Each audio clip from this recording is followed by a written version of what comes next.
Hello, everyone. Welcome to another episode of the Day Zero podcast. I'm Spectre. With me is Z. In this episode, we have some research on using deep learning to discover vulnerabilities, cross-browser tracking, the fragmentation-based network attacks that were published last week, and some unsafe Rust code that hacks you in Soviet Russia. Before we get into topics, though, quick reminder, we are going on break for the summer after next week. So next week, being May 24th, will be our last podcast episode until September 6th. That doesn't mean that Day Zero will go completely dark and that we won't have any content. It's just that the podcast will be on break. But we might still have like discussion videos and streams and stuff like that happening. Speaking of discussion videos, we will also have a few discussion videos coming out this week talking about making the transition from CTF into real-world vulnerability research and exploitation. It's a 3-part mini-series. Those will be releasing Thursday, Friday, and Saturday this week, all back-to-back. So keep a lookout for those if that sounds interesting to you. And with that said, we'll get into some of our topics this week. So our first one is a white paper, which talks about using natural language processing for doing static analysis and finding vulnerabilities, which I know we were thinking was kind of interesting, Z, because natural language processing, as I understand it, is usually used for like assistive technology.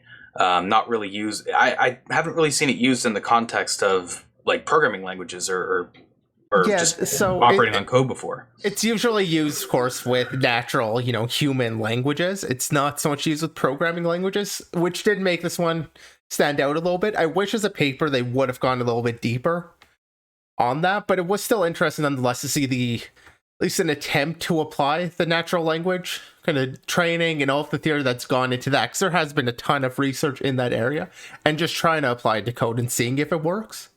And yeah, ultimately it looks like, they've had some success with that. I have some questions when it comes to like the whole methodology of the research, but ultimately, like in terms of how they set up their study and structured it, they were achieving, up in the like 93% accuracy in terms of classifying CWEs from a particular code snippet or file. And say, yes, it has this vulnerability, or no, it's not vulnerable, which is a lot higher than I would have expected. Like I said, like it's normally used with more of the natural language stuff, and yeah, I guess assistive technologies, like you said, but there are other places it could be used also. Text generation would be another commonplace. Yeah, so we have seen some research papers before that have talked about doing deep learning for vulnerability discovery. I think what this one brings new to the table is the use of the transformer modules, as they call them. Now, AI isn't really, like deep learning and that isn't really my field, but I believe what that does is it basically transforms the input code into a model that can be used by BERT, or bidirectional encoder representations, which they use to classify vulnerabilities, and then they detect them using NIST's SARD, or their Software Assurance Reference Dataset, which has like a mapping of CWEs to some example code that contains those vulnerabilities. And I think they said the advantage of using the models that they do is that they're easier to train and they're also more accurate. So yeah, I believe that's kind of what's new to the table with the paper. I did find that accuracy pretty interesting in the 90% range. Yeah, so what they don't make exactly clear is what the data look like that they were actually testing against versus training, or if they were using the same, if they were still using that SARD dataset. I've just pulled up the SARD dataset, and this is kind of one of the problems that I somewhat see with this. Especially if they used... So a common way is you have your training data, you take a few out of it that are going to be used for the actual testing, so it's not being trained on the ones that also gets tested on, but it's still the same data set. And I don't know, they make the argument that's more accurate this way, but if you take a look at a lot of the samples, I'm just going to pull a random C1 up here. You'll notice like they're very small pieces of code. It's not representative of actual software in any sense, especially a lot of them that end up having like the good and bad. It's often just like there's like a removed line of code or something like that. Like the code is very similar, just obviously fixing the vulnerability, which I mean makes sense for the database or the data set. But when it comes to training on it, it does feel like it might not, like it might be overtrained onto this particular type of data. And I'd have been more interested in seeing how it applied to real world source code. Like if it could actually discover vulnerabilities that were previously unknown. Yeah, I mean, that'd definitely be the next step.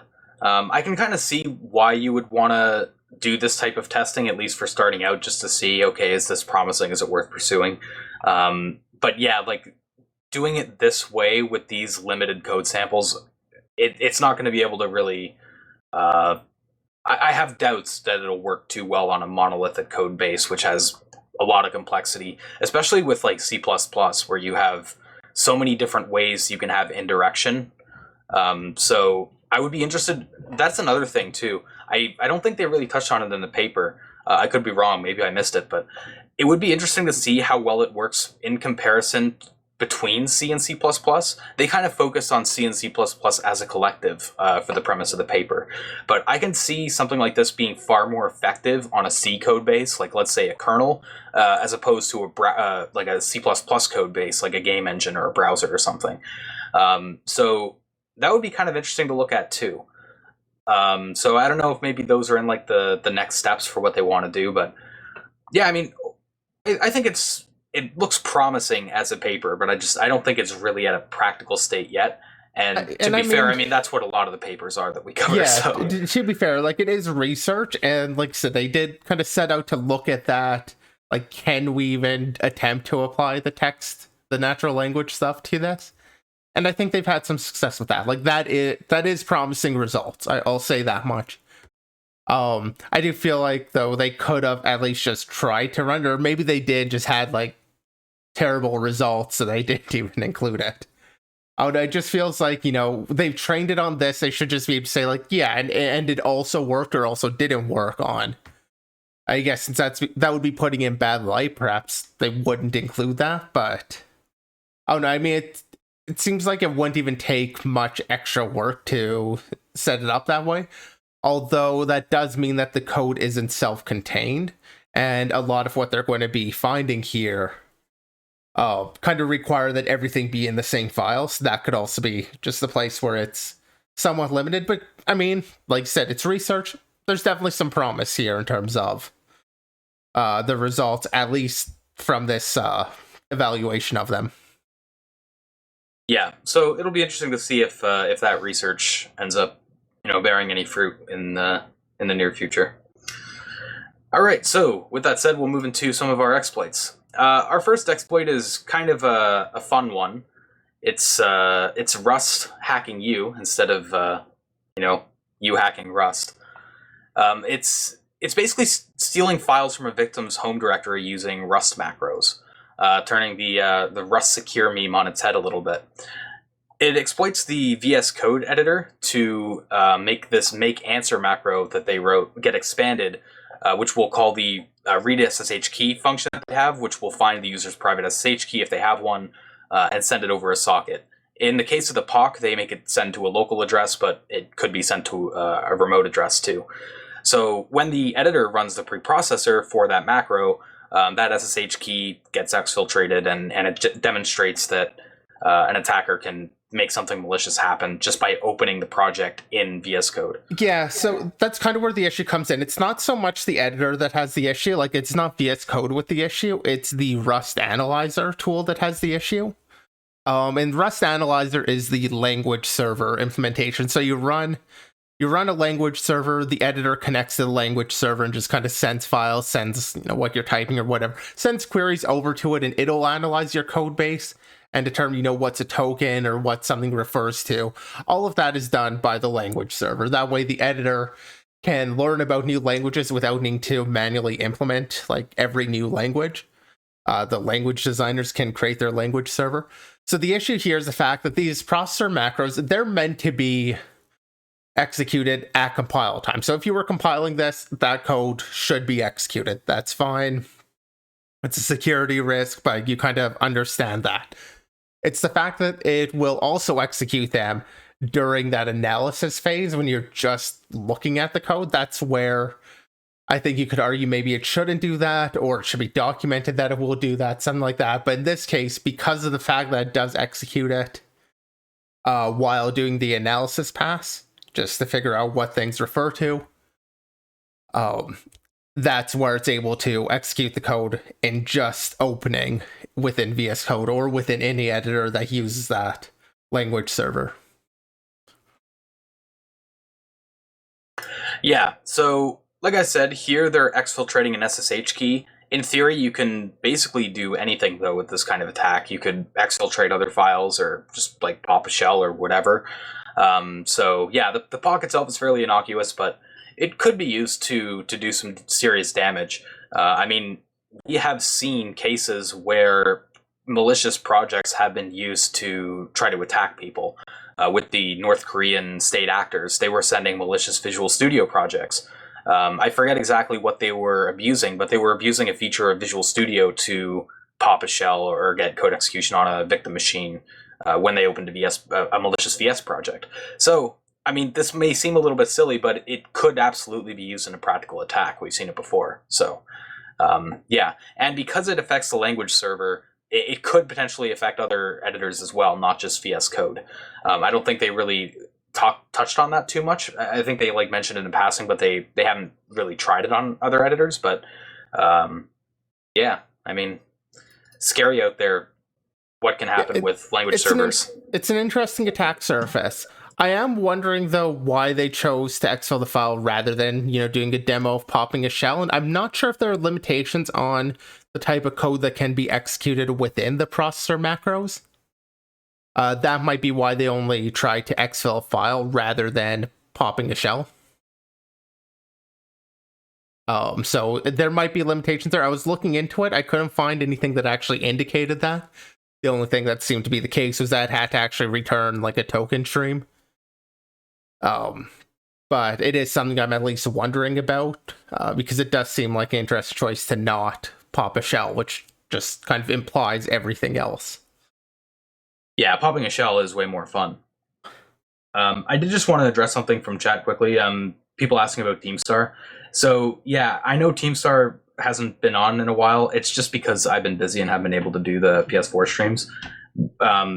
He hasn't been on the podcast. We thought about maybe bringing him on at some point, but yeah, hopefully Teamstar will be on again soon. It's just it's been a little while. It's been a bit crazy for me, so that's why. I didn't want people to think that Teamstar just went and abandoned us or something. That's not what happened. So, all right.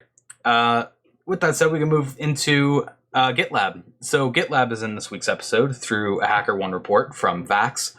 The issue is code injection through a lack of validation of image files provided from GitLab workhorse that gets passed to ExifTool, which is used to remove tags that aren't explicitly marked as allowed. Now, this seems to be more of an issue in ExifTool than an issue in GitLab. So, but I could kind of see how you could maybe put a bit of the blame on both. But mostly I think it's an ExifTool problem. So GitLab pays out for vulnerabilities, even if it's not within their own code. They pay out 50%, although they are actually looking to change that. That was raised in the comments actually to this one, that they pay out 50% or normally would, but they're looking to change that. So that's why it's getting reported to GitLab, is because it does still pay out an advertised 50%, even if it's not their code. Yeah. So the major problem with ExifTool is when it takes files, it doesn't properly check. It doesn't really factor in the file extension. It'll try to automatically determine based on the file contents what it is.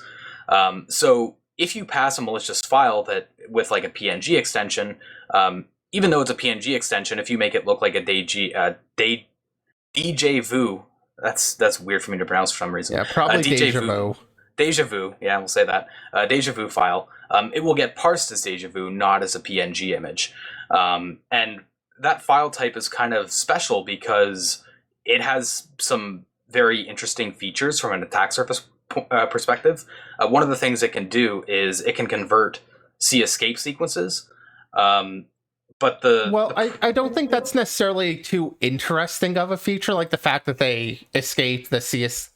It's more the fact that since they're in Perl, they do that using kind of the easy way. They toss the token that it's parsed, and in order to remove the C escape sequences, they run it through eval in Perl, which is obviously a dangerous function. It could be used in this way, and they do a check here to try and make sure things are being escaped. So you can't just like inject a quote. But I mean, I don't know. I mean, the fact that C escape sequences are supported isn't too interesting of a feature. Like, it's not something that just stands out as, okay, that's going to be vulnerable to me. It's just kind of a benign, it supports it. I mean, a lot of applications support escape, like doing those sorts of escape characters. Yeah, so the problem is because you can break out of that escape sequence, you can inject arbitrary Perl, which Perl, you basically get code execution, and that can let you get a remote shell. This kind of reminds me of like those. Do you ever remember those like really old Visual Basic, like tutorial style projects where it's like they show you how to write a calculator and they're like just pass it into eval or whatever the equivalent was in VB? This seems like kind of like that. It's just exploiting a lazy usage of just not wanting to put in the work to do it properly and safely, and just throwing it into eval. Throwing it into eval, I would rather do that than try and custom implement it. Like I get it's an anti-pattern. You don't want to actually be like using eval. It's better if there's some other language feature for supporting just like those minor changes, like Python exposes the converter directly. That said, in this case, we should also mention like the escape happens because of one issue where you'll notice the example metadata on screen here. It goes copyright quote /, and it's this quote / new line quote that kind of breaks the issue or causes the issue.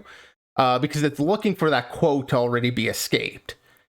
If that quote is escaped, then it will, pass it through into eval. The problem is that / is actually escaping the new line, not the quote, and it's not quite taking that into account. So it thinks the quote's been escaped when it actually hasn't. Thus, they can escape the dot to append or concatenate another string, and that's where they do their actual execution in. So I just want to call where the issue actually happens, like in what it's not checking. We've just kind of mentioned you can escape without actually going to the details. Yeah, so after they demonstrate that the issue is exploitable, the way they do that is they get a shell and they dump some command output, including a process listing. So yeah, like we said, the bug is more an ExifTool than anything, which I think they did independently patch, though they didn't credit the researcher who reported it to GitLab, nor did they request a CVE. And I wanted to kind of call out GitLab here because they did something really cool. They filed for a CVE themselves on behalf of the researcher, and they also paid him the 20K bounty. So yeah, like they didn't really have to do that to go and get an issue, but they wanted it to be known that there was a security issue that you should update, and to get the researcher credited. So that was pretty cool on GitLab, I think. I just wanted to call that out quickly. But yeah, pretty interesting bug. Yeah, like it's a simple bug, and like you said, using eval isn't like the best idea. But it makes sense to try and use some that's already built to kind of do that. So I like using eval is definitely a common pattern. Probably not something you should do, but like it's also the type of thing you don't want to code yourself. Yeah, I guess if you're ever going to have to use eval or you feel like you want to use it, you just have to make sure that you absolutely 100% trust the source going into it. You just have to be like very vigilant whenever you're using that. It's like a big red flag. So, all right. Next, we have a Project Zero report that got disclosed last week with an AWS CloudShell issue that was fixed back in March. The issue is in the terminal emulator when it tries to handle DCS escape codes through the AceTerm library. So when it encounters one of those codes, it will attempt to send the parameter that's attached to it into the terminal input handler. And because you can pass multi-line strings in for that parameter, you can abuse that to get command injection in the terminal. So the example they give is if you curl a web page that has a malicious payload with that escape sequence in it, you can run a command that'll create a file, for example, when the user gets the curl output in their terminal. So that's kind of what's important there, is the fact that anything going into the terminal, not just input, is evaluated for those escape sequences and can be exploited. So just like, as long as an attacker can get malicious output into your terminal, that's all they need to take over it, basically. Yeah, and I found it kind of interesting that the this.send would ultimately lead into like the terminal's input. It's kind of dealing with, displaying the output. Although it also kind of makes sense in the idea that your input or output, like, it's all kind of just coming through as this data stream that it's displaying however it's supposed to. So, like, it kind of makes sense that it makes its way in there. Like, I could see a path, but it wasn't intuitive to me that that would be the case. And yeah, in this case, like almost all the other escape codes, you can scroll up through the code. They kind of set off what that parameter is that gets passed through and used in send. This one in particular, it just sets it up as this current parameter and reflects it right back into the output, which makes it vulnerable. I love the kind of attack surface just being like curl a page or cat a file, and you're able to get code execution, though. Like, that is I guess a fairly fun way to attack someone. It's not really one that I've seen in other issues, really. So it was kind of unique in that respect. You'll see when we talk about like the curl issue sometimes, where if you curl the right page, you can compromise curl and get your code execution that way. Like, attacking somebody using those sorts of applications is there. We have covered some cases of it. This one, I don't know, just the fact, I guess also the fact that it's such a simple, like, it is kind of the more traditional command injection rather than like just a full out exploit or memory corruption type issue. Yeah, for sure. So it's a cool issue. It's also a great entry point for an attacker to get into an AWS instance because, well, it's a management console. So it's also fairly high impact if you do get hit with it. Though it does obviously require some interaction in order to exploit that. So that is a bit of a mitigating factor. But yeah, I mean, overall, I think it's a cool bug. And I'm not sure how soon this one is to actually get patched either. I guess they do say fixed. So that might be in the AWS deployment itself. But the libterm.js here is like being used by Cloud9. Last commit was 2016, and this is the master branch. Like, the whole repo's been archived. That said, I guess most likely case is AWS is running a fork of it and not actually the old code. It is an interesting point to bring up, though, because anything else that is using libterm could be vulnerable to the same attack. So this would be a good thing to look at if you're looking at a target that you know uses ACE-term. So yeah, that's a good point to bring up. Yeah, it looks like it was fixed pretty quickly, and like you said, it must have just been fixed in the AWS side. It was fixed, at least given the timeline in the comments, it was fixed within like 4 days. So, all right, so we'll get into our big fish topic of the week, which was cross-browser tracking. So this was a vulnerability disclosed by Fingerprint.js, which affects multiple browsers, including Chrome, Safari, Firefox, and by extension Tor as well. And it can be used to identify you even if you have some sort of barrier in place, like a VPN, because it's creating an identifier using the browser itself. And how it does that is it uses application URI schemes as a sort of side channel to check if a user has a given application installed. So the example they give there is like the Skype URI handler. They'll try to see if they can launch Skype. If they can't, and it says like it doesn't exist or whatever behavior the browser gives, because it varies browser to browser. Well, most of the browsers, like 3 of the 4 that they tested with, I don't think they actually mention exactly if Chrome did that or how Chrome's worked. They give some details, but I feel like it's missing because they talk about the PDF thing with Chrome. Yeah. Anyway, so for Firefox, Safari, and Tor browser, which is built on Firefox, what would happen is if you had some that it didn't understand, it would open up this error page, and that's an internal error page. So if you're the opener, you've opened this pop-up, it goes to like your Slack or whatever application, and it goes to that error page, you won't be able to access that page because the same origin policy.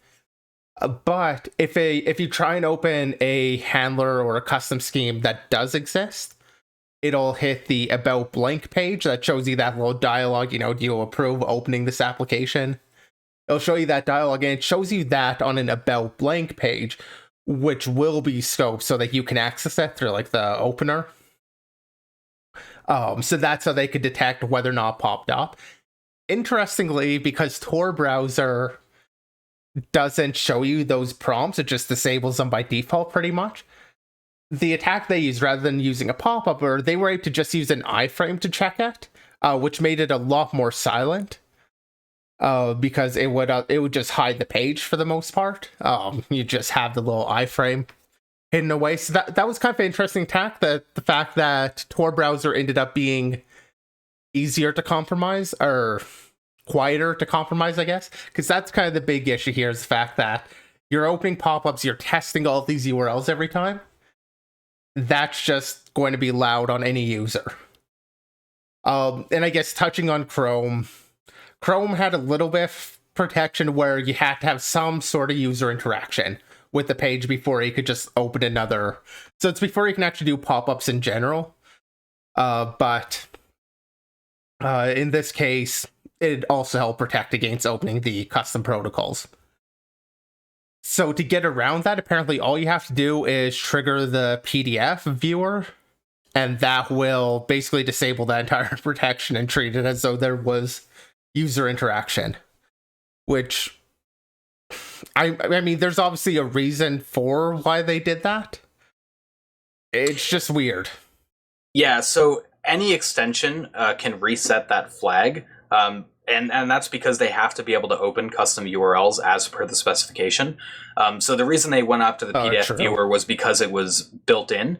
But in theory, you could have hit like any extension or abused any extension that the user would have had installed. Yeah, fair point. I wasn't thinking that extensions could also register themselves as handlers for those protocols.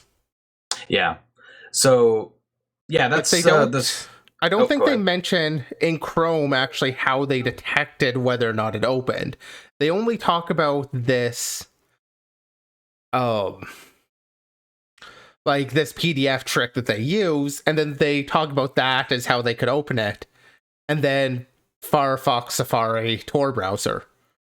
They don't actually mention how they're detecting it on Chrome, so I assume Chrome has the exact same thing.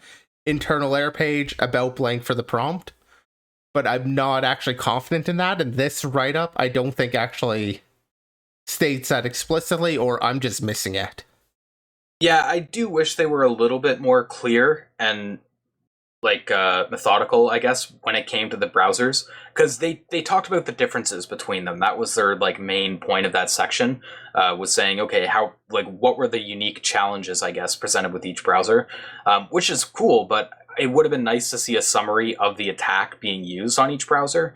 But yeah, that's not really there. I did also want to call out Tor. While they were able to do the silent attack with the iframes, there was a little bit of a mitigating factor in the way that Tor took a pretty long time to exploit the vulnerability.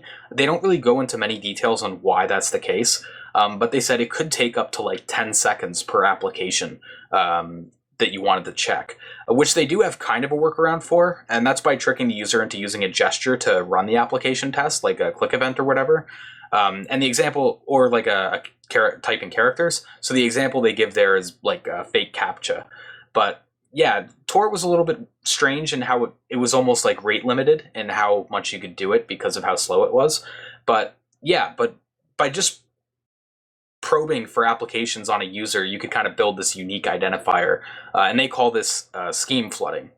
As a bonus, they point out from an attacker perspective, you could also use this to profile your targets by checking for certain applications. So if you have applications that like regular users wouldn't have, like a PostgreSQL server, they could see if you're a developer, for example, or if they check for some kind of government software, they could check if you were a government employee. So it was kind of interesting in that respect too. You could use it in two ways. You could use it to build the unique identifier, but you could also use it to target your attacks. So I thought that was kind of a cool aspect. Yeah, I mean, the whole attack itself is just kind of a creative use of the schemes that get registered. I mean, I think it's an interesting attack. Like I said early on, it's kind of loud. Like, it is opening a little pop-up there every time. Like, it definitely kind of triggers something, but then it just stops and you don't really notice.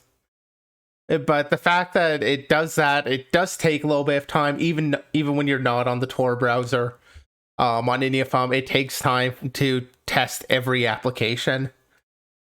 So, like, because of that, I don't see this gaining widespread adoption, but it is still an interesting attack. Like, you can fingerprint a user based off of it.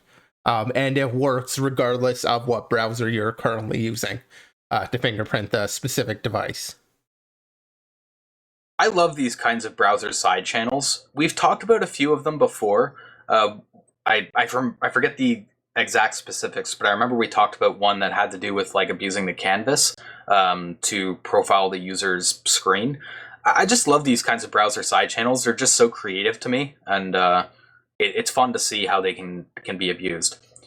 As of yet, only Chrome seems to be actively trying to address this issue. At least when they wrote this, there was nothing indicated by like Firefox or Apple for Safari stating that they were looking into how to address this or mitigate it. But I think they did say Chrome is actively working to fix that. And they might have already done so by now. I'm not sure. I hadn't looked into it too much. But yeah, I mean, it's cross-browser tracking is pretty important. That's kind of how I read this, was that only Chrome seemed to already be aware of it before they started reporting on it. Because Chrome's flooding, like, acknowledgement of this goes back to June 2020. So it seemed like, when they're talking about that, it's not so much that the other browsers won't be doing anything to protect against it, but that Chrome was already aware of it. I might have been mistaken about that, but that was at least my reading. It seems like, yeah, the bug on like Mozilla was only open 4 days ago, whereas the Chrome one goes back, like I said, to June.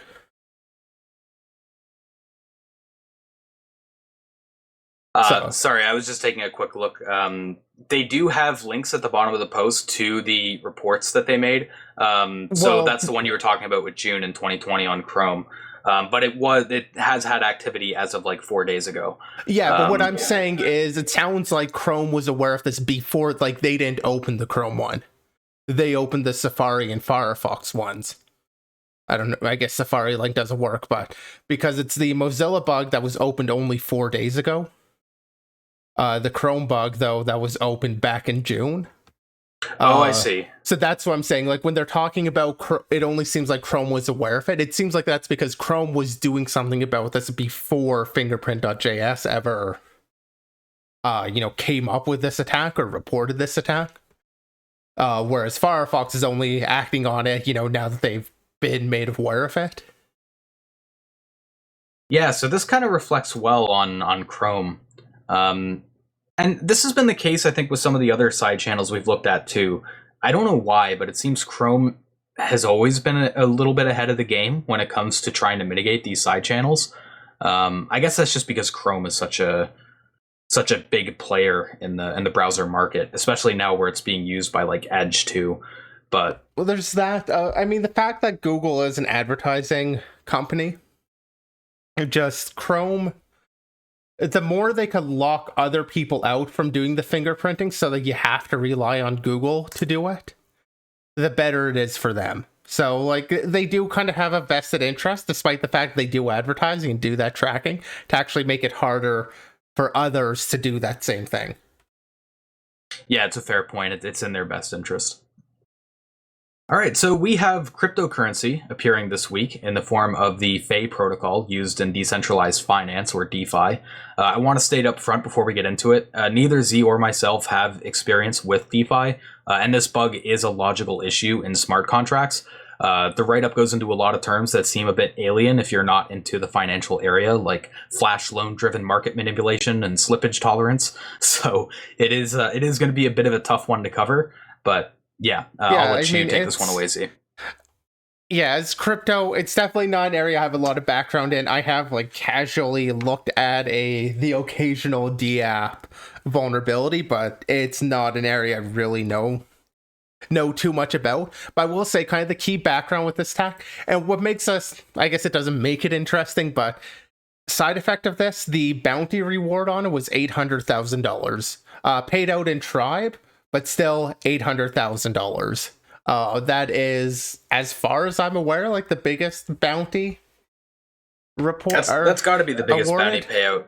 Yeah, like for a single thing, that is a huge bounty. So anyway, key concepts here. Spectre just mentioned like flash loans. Whole idea of a flash loan is a small loan, or not a small loan, a loan that happens really quickly. So you can take out as much as you want up to like the limits. But it must be paid back within the same transaction that it gets borrowed. So this is using like a DApp or like a smart contract where, and for people saying no way on the 800,000, I mean, this would have allowed, oh no, Spectre, you did the calculation on it, didn't you? I think you added it into the notes. How much could this have gotten? If this was attacked by somebody malicious, this could have resulted in a compromise of over $200 million. So 800K in the grand scheme of things is really a drop in the bucket compared to what could have happened if this was exploited. Yeah, and so that would have been like 60,000 ETH, which is kind of what you make with this. So touching off flash loans, like I said, happens within one of those smart contracts. You have to take the money out, spend it, do whatever, and return it all in one transaction. If that doesn't happen, the whole thing is rolled back and nothing ever happens. So flash loans are called that because they're very quick. They happen, in a flash in one transaction. They're kind of atomic. There's no real risk of losing your funding, like if you put the money in. And they'll usually charge like a little bit to make a profit off them. So where that comes in, the Phi protocol. I'm saying Phi, I'm not entirely sure if that's how it's set or if it's like fee or something. So you can kind of leave that. It's a stable coin, so it's pegged to some value to kind of give it a controllable value. It's not going to fluctuate like Bitcoin. It will algorithmically try and control its own value, or called a protocol control value. And to do this, it has a pair on Uniswap, just like a place where you could swap between different coins. You put a bunch of liquidity into a giant pool and people can just like buy your coin whenever they want, or you can buy back the coin.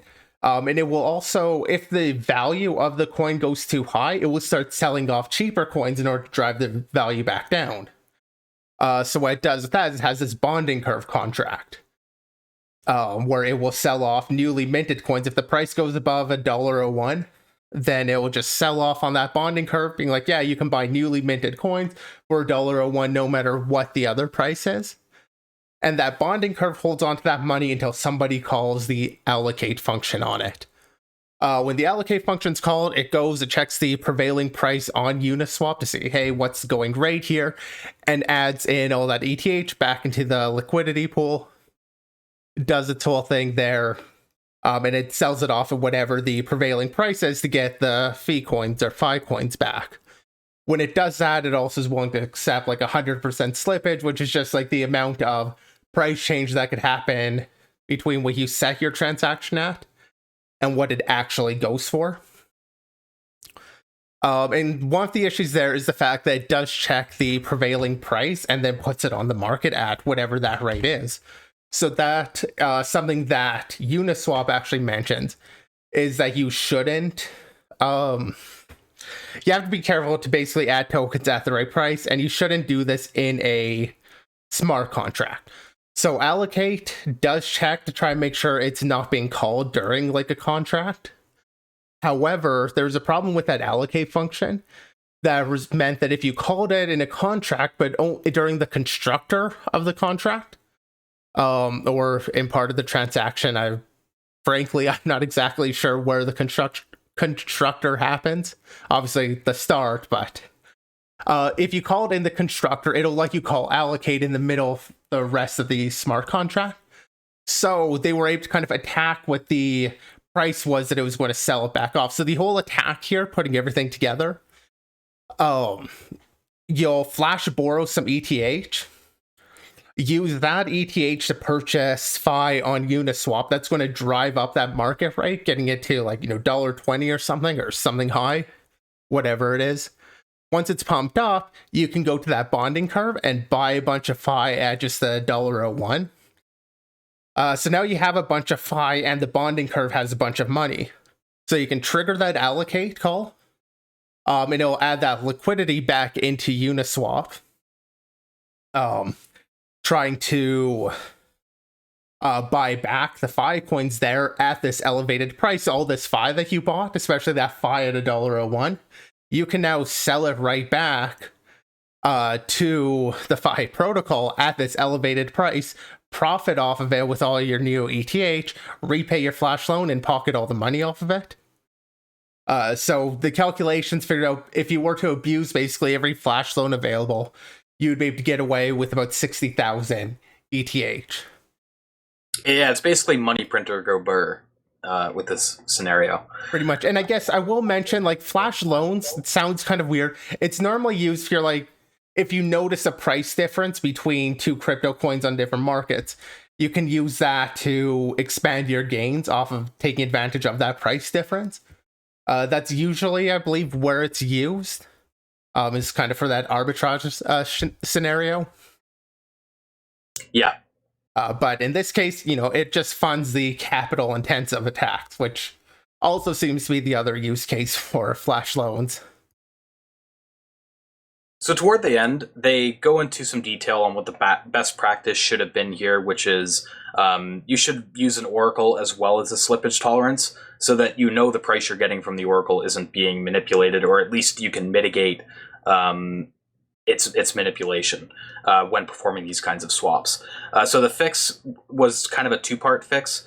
One was to change the way that Ethereum was deposited into the protocol. It's no longer supplied to the Uniswap pool. Instead, it's directed into a dedicated reserve stabilizer, which can set some hard limits on the price of Phi.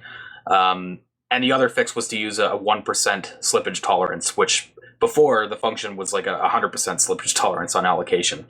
So that's kind of the other mitigating factor. Overall, though, this entire class of attacks, or this vector of issues, should be killed with these fixes. But this has got to be the most impactful issue we've ever covered on the show. Fintech is just crazy with how much money gets thrown around over there.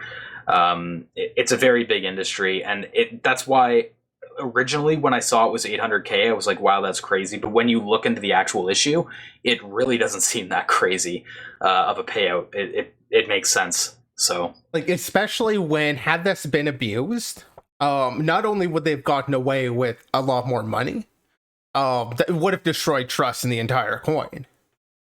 It would have been a much larger problem than just the money. It would have killed the coin. I mean, there are questions about whether or not these stable coins will really last, because historically, stable currencies have always been broken, like the gold standard with the US dollar and their Swiss franc to euro, things like that. They've always been broken.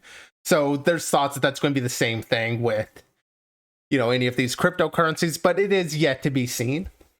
But ignoring that aspect, it would have been an early demise, I guess. Yeah, it's a big problem because when you're talking about these kinds of markets, anything that gets traded against that is impacted. It's kind of like everything gets tainted around it. So, yeah, like I said, I think this is probably the most impactful issue we've covered. Yeah, although that is also kind of an argument as to why some of these really big attacks don't end up happening, because it undermines all of cryptocurrencies.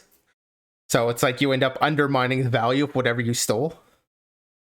Yeah, it's almost against your best interest in a way. It's kind of interesting in that way, yeah. Yeah, I think Satoshi, whatever, the guy who did Bitcoin in the white paper actually called that out as a security feature in a sense. I think it was in his work. Might have been somebody else's, but yeah. With cryptocurrency, there's so many white papers and stuff. It's hard to say. But yeah, we'll move crypto aside and we'll move into our next topic, which is a security assessment of Mercedes-Benz. So I'm actually going to say we move to a different topic. Before we get into those ones, we'll cover our easier web topic, which was supposed to be earlier in the episode. One-click reflected XSS in Instagram. Okay, yeah, we'll go to that one. Since I have that kind of earlier in the episode here, it was a fairly simple issue, and that's why I want to get it out of the way before we dive into the more complicated ones. Yeah, fair enough. It was a reflected cross-site scripting in Instagram.com, which sounds pretty crazy to me, especially since it ended up being like you could enter JavaScript as like your scheme and do JavaScript. Reflected right into the href of an A tag, of an HTML anchor. So frankly, pretty straightforward. The actual issue in exploiting it ended up being the fact that JavaScript on the page would add its own on-click handler. So you couldn't, like, if you clicked on this link, it would end up rewriting it and you wouldn't actually get JavaScript execution. But if you middle-clicked on the link, which, used to open a link in a new tab, it would execute the JavaScript there. So somewhat unlikely to be used, but it was a very straightforward vulnerability for Instagram. Literally URL parameter, it was just, in the next parameter there that you can enter your JavaScript URL, and they end up going through the OAuth route to leak a token to hijack the account, but could have kind of done whatever you want there. Yeah, nice and quick issue. It was a one-click, middle-click XSS, which could allow the account takeover, like you were saying. The reason for that was you had to open it in a new tab so that the JavaScript code that would... they had like a JavaScript event handler that would replace the on-click handler of... or the on-click event of anchor events, which would do some modifications on the destination URL. So if you just like did a regular left click, it would fail.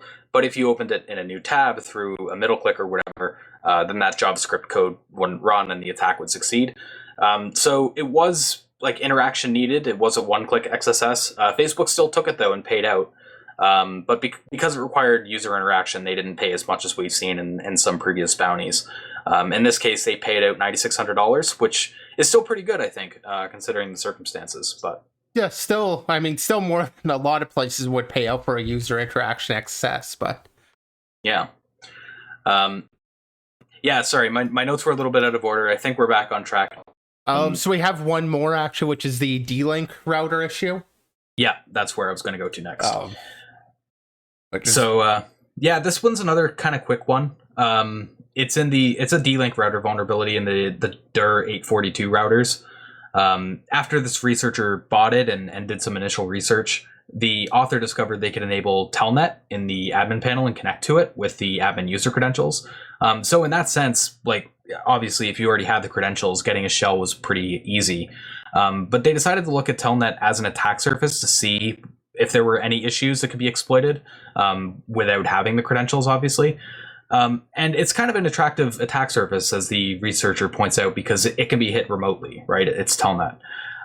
Instead of focusing on mem corruption, he focused on looking for a logic issue, which he did find one. It was a brute force protection bypass.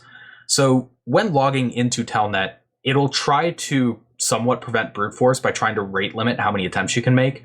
And the way they do that is they make it expensive to have failed login requests, because it would have this artificial 3-second delay before it would tell you that it actually failed or disconnect.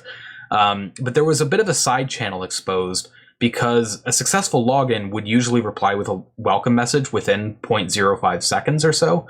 So after that time passed, you kind of already knew it was a failed login, even if you didn't have the message or the disconnect to tell you explicitly that it was failed. So you could just like create new connections to keep trying that. And because the delay was on a per connection basis, it's not like a global cooldown. You could literally just keep creating connections and try as many times as you wanted. So by continuously spawning connections to try new login credentials and using that 0.05 second side channel, you can bypass brute force protection. That on its own isn't going to lead you to be able to pop the router immediately from an attacker perspective. They do still have to brute force, but it is bypassing a protection that's in place. So I think the CVE is kind of fair in this case. Yeah, I mean, usually, like, Attacking over the network and brute force over the network is going to be slow. It's not a great option in the majority of cases. Being a router, you're probably on the same network, so you are going to be able to take advantage of, like, full wireless speeds, presumably. I mean, I imagine if you're an attack, I mean, I guess you could be attacker also wired into, so getting like full gigabit speeds or something against the router. You can do a lot of attacks very quickly that way. In fact, you're probably going to be more limited by the router CPU than anything else. As a network attack, though, like, brute force there just isn't a great option. But this is something I've seen also on like web forums where they'll just sleep to add in that delay, not really understanding why the delay should be there.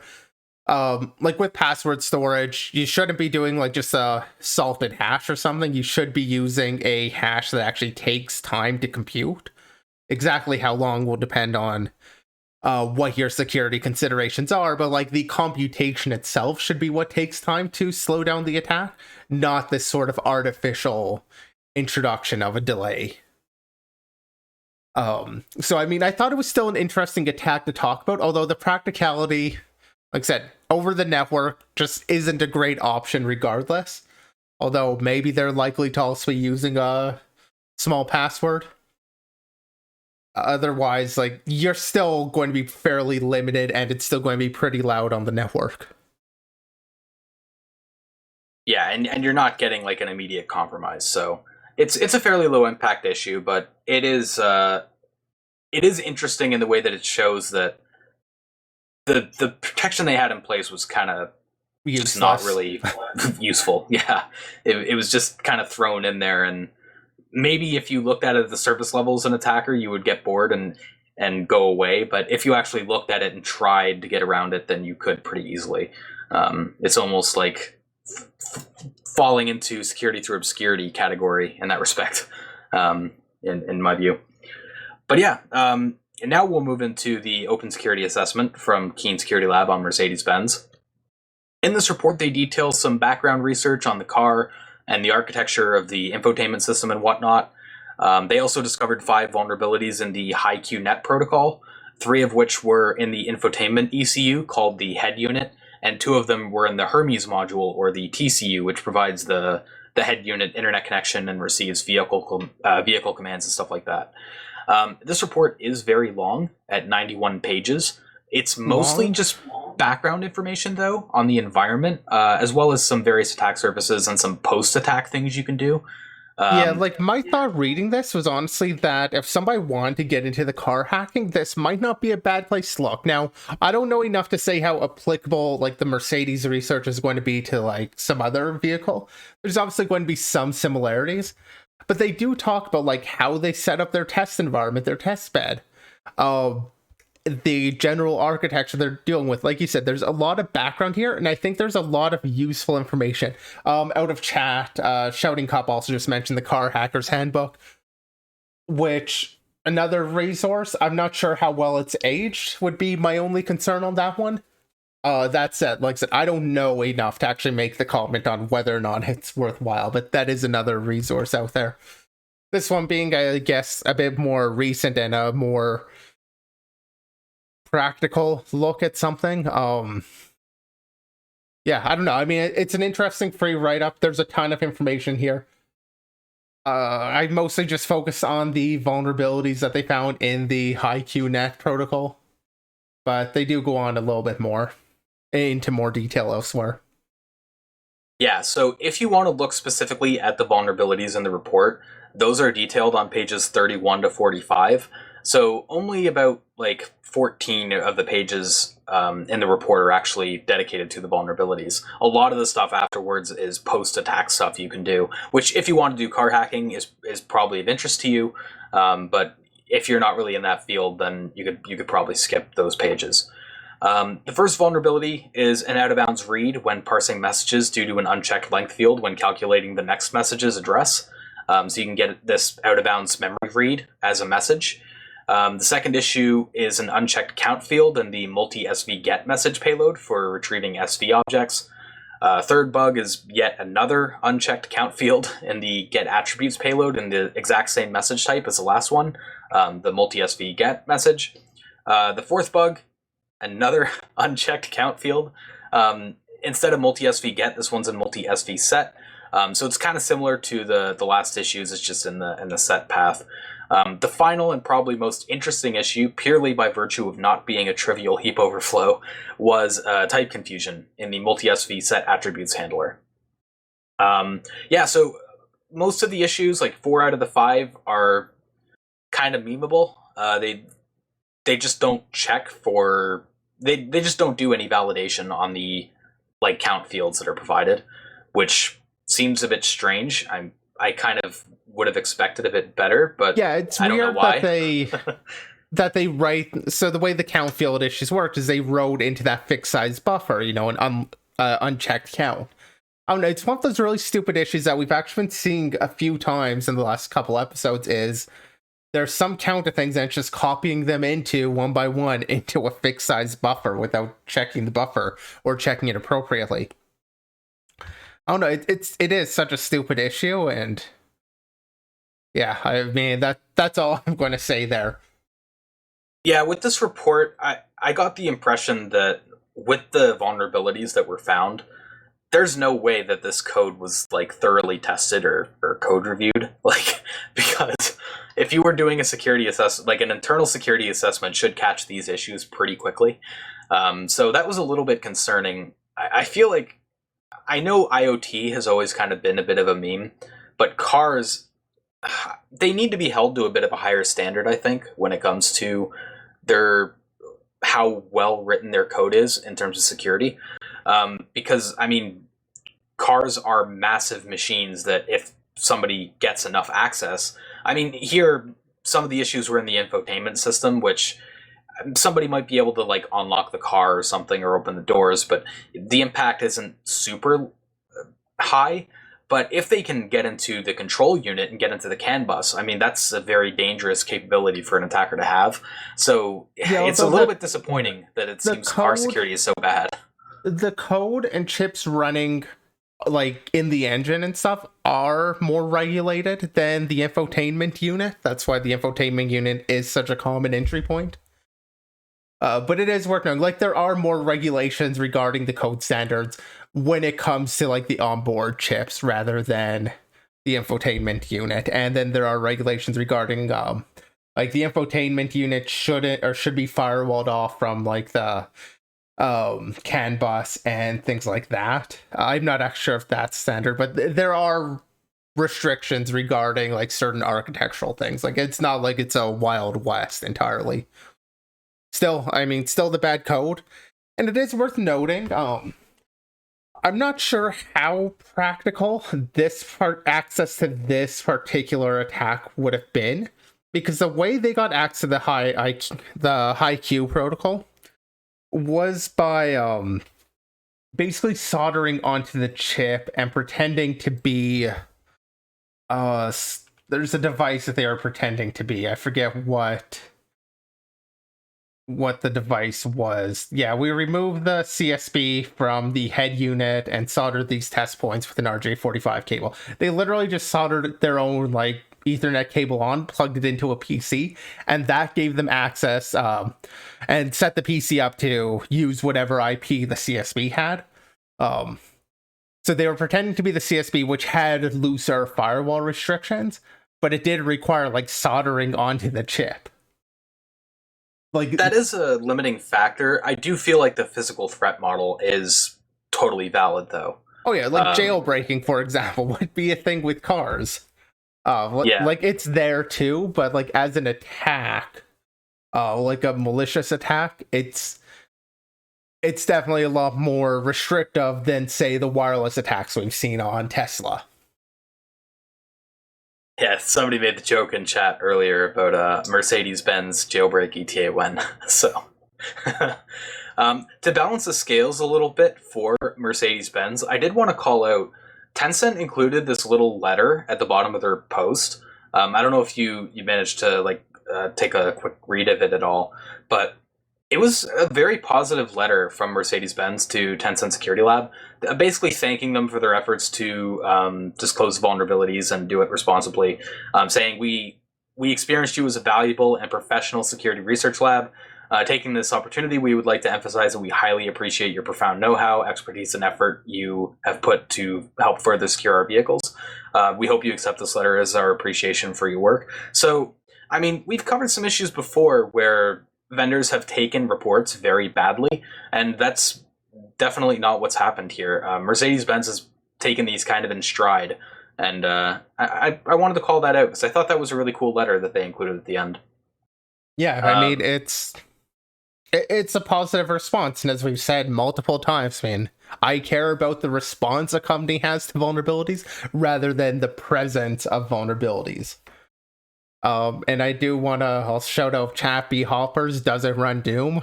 We can wish. I mean, can you imagine having Doom on your self-driving car or something? I would be surprised if it hasn't already been done, in all honesty. I mean, Doom runs on pregnancy tests, so I would think it would... I know what you're talking about. That is, it's running because he embedded an LCD screen into the pregnancy test. Like, it's not running on a pregnancy test. Okay, but still, like, when you have the complex infotainment system in something like a Tesla or Mercedes-Benz, I have no doubt in my mind you can do Doom on that.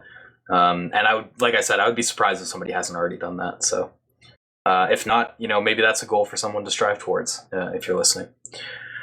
All right, we'll move into our last set of issues before we wrap up into shoutouts, which was the presentation on fragmentation-based attacks at Usenix Security 2021.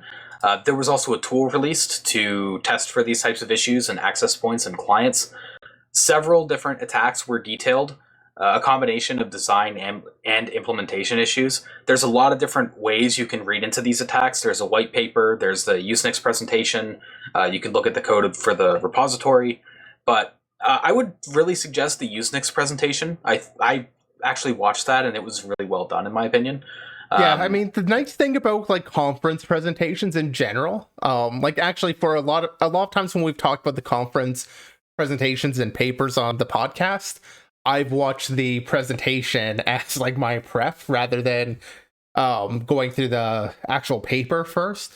They usually do a pretty good job of giving you the headlining points and what kind of matters out of it. They might skip on some of the details because a conference presentation, an academic conference presentation, unlike say DEF CON or something, they're only like 15 minutes, 10-15 minutes. That's all they get to present their paper. Very limited. So they usually give you kind of the key points. Not necessarily the most eloquent talks. It's academics doing it, not like people who have a ton of experience in the presentations. But yeah, no, this one though was a good presentation to watch. Link will be in the description. Yeah, and I think that quick aspect of it only being like 15 minutes was what made it really digestible and made me want to watch it in the first place. Because yeah, some of those conference presentations that are like an hour long, they are a little bit dry to get through sometimes. So yeah, the concise aspect is not.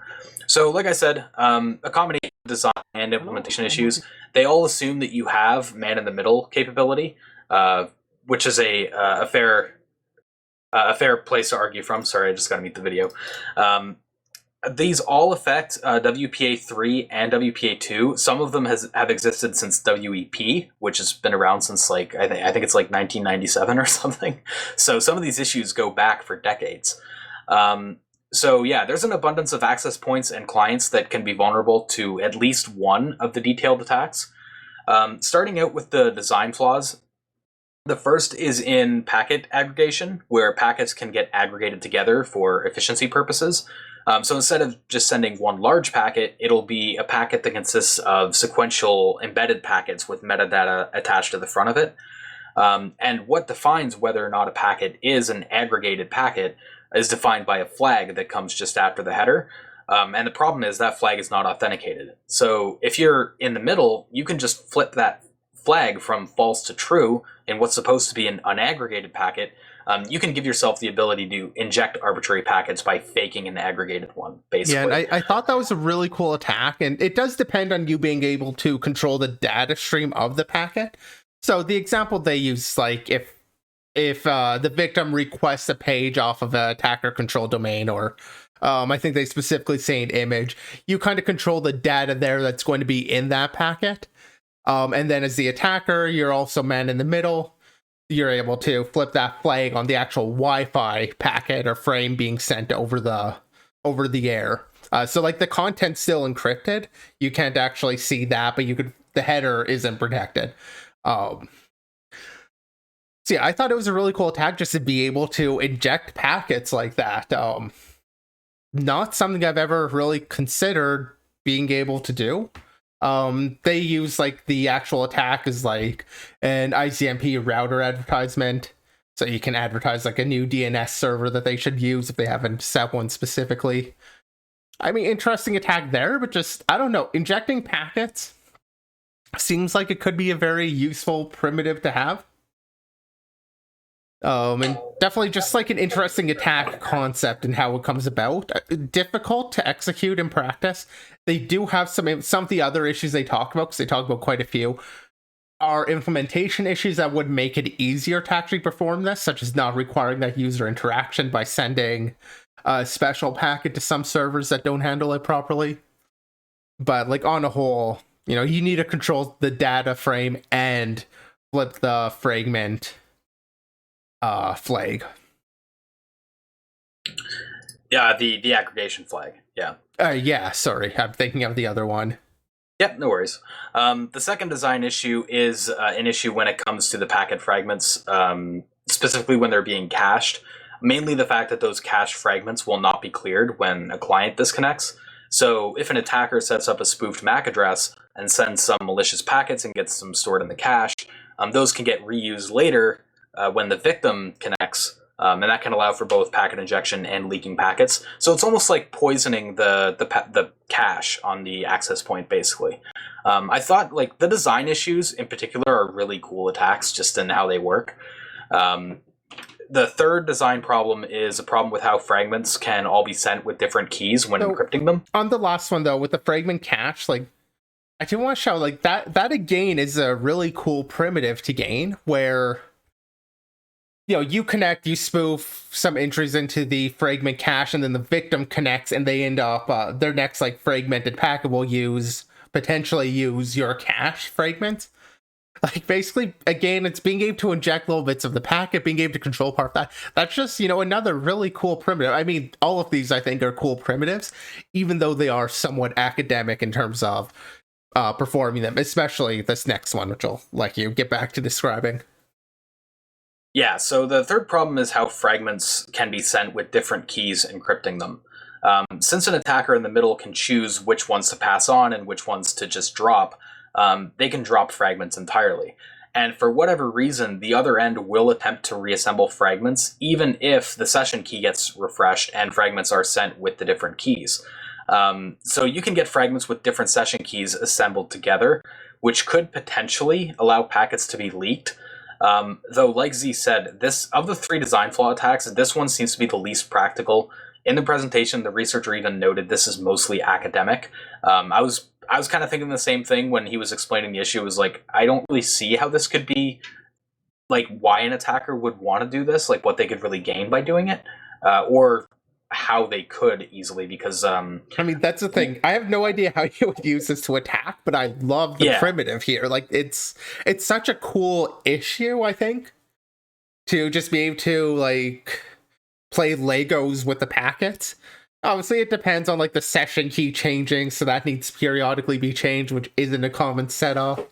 Again, there's an implementation issue also that can make it a little easier. Like, it's such a cool primitive. No idea what you're going to do with it, but I love the idea of it nonetheless. Yeah. There were also various implementation flaws. Only a few of them were covered in the presentation. I think they're a lot less interesting than the design issues. It was mostly just silly stuff, like plain text frames being accepted in certain situations where they shouldn't be, such as if the fragment is fragmented, or if the packet is fragmented, if the frame reassembles a handshake or resembles a handshake message. The other one covered was the fact that some devices and software don't support fragmentation, but they will treat fragmented frames as full ones. So you can cause this confusion where in certain situations it could lead to frame injection. I think they call out like OpenBSD and another piece of software in the presentation.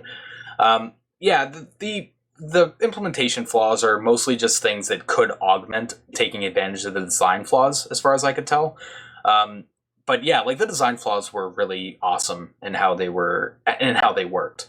If you want to take a look at the issues more in depth, like I said, there is a white paper as well as that tool for testing clients and access points. But I just really recommend checking out that presentation if you don't want to check out anything else, though. It was really concise, really well done. And it was straightforward, especially for me. Like, I'm not really into NetSec. I don't really do networking. But the diagrams paired with the explanations in the presentation was just very clear, even if you're not familiar with that kind of stuff. You did a good job explaining it. Yeah, and they're very upfront about the impact, like we were saying with the issues being academic. But yeah, I do think some people have kind of run off, like crying wolf, I guess, with this one being like a lot more substantial of an attack than it was. But the researchers have been pretty fair about what they've actually got here. Yeah, I definitely can't blame the researchers in this case. Like I said, they were very upfront, so that was just kind of the media up to its old tricks, taking things and running away with them. Yeah. So, not their fault. But yeah, with that said, I think we can move into our shoutouts. So Z, I'll let you cover the first one, and then I have a few of my own as well. Yeah, first one is a post from Connor McGar. We actually covered one of his other posts, browser use after free, I think a couple episodes ago. He did another post, this one looking at it's like a Dell driver. Again, a very long post, plenty of background, which I kind of appreciate with. Well, I mean, he's trying to break everything down for somebody who doesn't have a background in the driver exploitation, which can be beneficial. I mean, if you're learning, it's a good resource. Go give it a read, see how you work through everything. If you're already familiar, maybe it's a little bit much. But I did want to at least give it a quick shout out.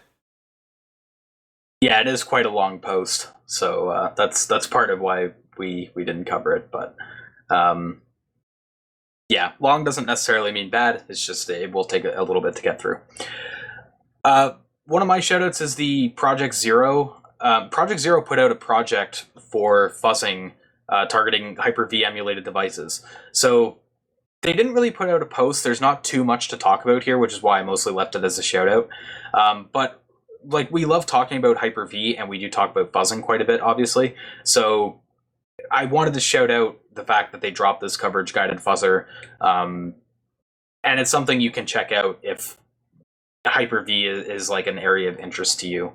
Yeah, I mean, I don't know if I'm really interested in this, because I mean, Hyper-V has been a target I've kind of talked about diving into, but haven't really gone about it yet. So I'm actually, I might check this out and play around with it a bit. I mean, I'm excited to see something targeting Hyper-V. Yeah, I don't know if Project Zero is planning to drop a blog post at some later point to go along with it. As of yet, I haven't seen one, but if they do drop one, then we'll cover it more in depth, I think. The last shout out is IDA Free. Has finally dropped with the cloud decompiler. For a while, IDA Home was kind of the testing ground for the cloud-based x86-64 decompiler. Now it's finally landed on IDA Free. This actually happened, I think, 2 weeks ago, but we were a little bit late on it, and I didn't include it in last week's. I am going to be doing a stream. I think Z is planning on joining me for it too. I do want to do a stream of looking into the cloud-based decompiler just to see how well it works and how viable it is if you, don't have the money to put up front for IDA Pro, and you have, some moral compass, I guess.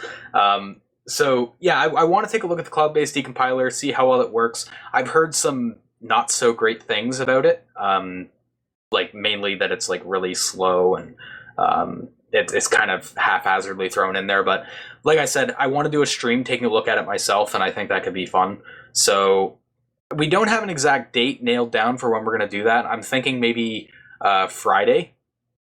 But you can join our Discord and check out our Twitter. We'll always announce when we're going to be doing streams like that.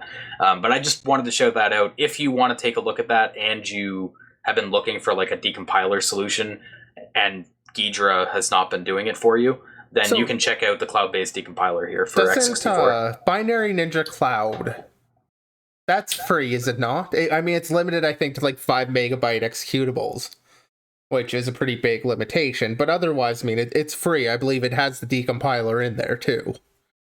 So, like, there is that as an option.